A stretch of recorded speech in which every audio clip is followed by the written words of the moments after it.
স্বামী হত্যাকাৰী প্ৰহেলিকাকো মৃত বুলি এৰিলে জেৰাই গাঁওবাসীয়ে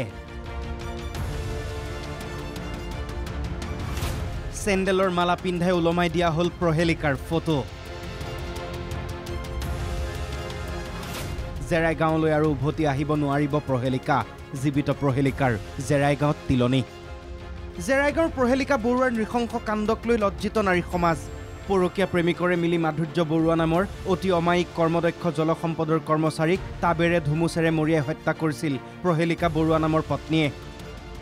প্ৰথমে কান্দি কান্দি একো নজনাৰ ভাও ধৰি সংবাদ মাধ্যমৰ আগত শোকত ভাগি পৰিছিল প্ৰহেলিকা বৰুৱা কিন্তু আৰক্ষীৰ তদন্তত ওলাই পৰিল সকলো মঙলবাৰে প্ৰহেলিকাই আৰক্ষীক দেখুৱালে কেনেকৈ হত্যা কৰিছিল স্বামীক কেনেকৈ প্ৰহেলিকাই আনি দিয়া ফুলৰ টাবেৰে প্ৰেমিকে মূৰত মাৰি দিছিল স্বামী মাধুৰ্য বৰুৱাৰ কণমানি জিয়ৰিও কেমেৰাৰ সন্মুখত কৈছিল কি দেখিছিল সেইদিনা মই দেখিছিলো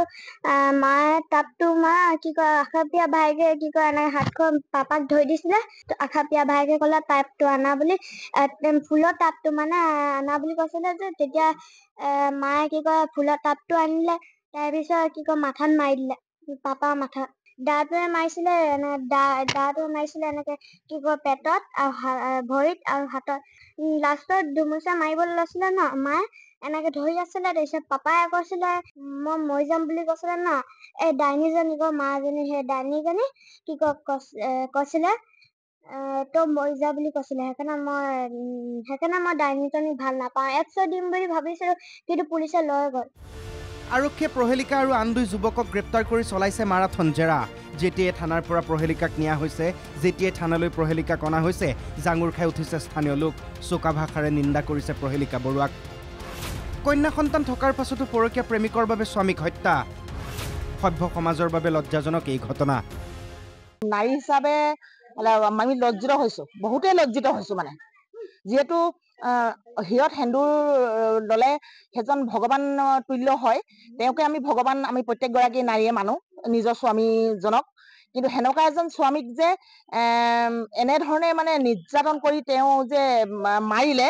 এই কথাটোত আমি তিনচুকীয়াবাসী বা ডিব্ৰুগড়বাসী নাৰী হিচাপে আমি বহুত লজ্জিত হৈছো জেৰাইগাঁওবাসীৰ সিদ্ধান্ত প্ৰহেলিকা ৰাইজৰ বাবে মৃত জীৱিত অৱস্থাতে প্ৰহেলিকাৰ তিলনি ৰাইজৰ দাবী প্ৰহেলিকাক ফাঁচি দিয়ক ভুক্তভোগী পৰিয়ালৰ মতেও আৰু গাঁওবাসী ৰাইজৰ মতেও তেওঁক ফাঁচি দিয়াটো আমি বিচাৰোঁ 10 ছেপ্টেম্বৰত ঘটিছিল সেই ঘটনা স্বামীক প্ৰথমে স্লিপিং টেবলেট খুৱাই দিছিল প্ৰহেলিকাই তাৰ পাছত এজন যুৱকৰ সৈতে আহিছিল প্ৰহেলিকাৰ পৰকীয়া প্ৰেমিক সেই দুয়োজনৰ সৈতে মিলিয়ে প্ৰহেলিকাই স্বামী মাধুৰ্যক হত্যা কৰাৰ অভিযোগ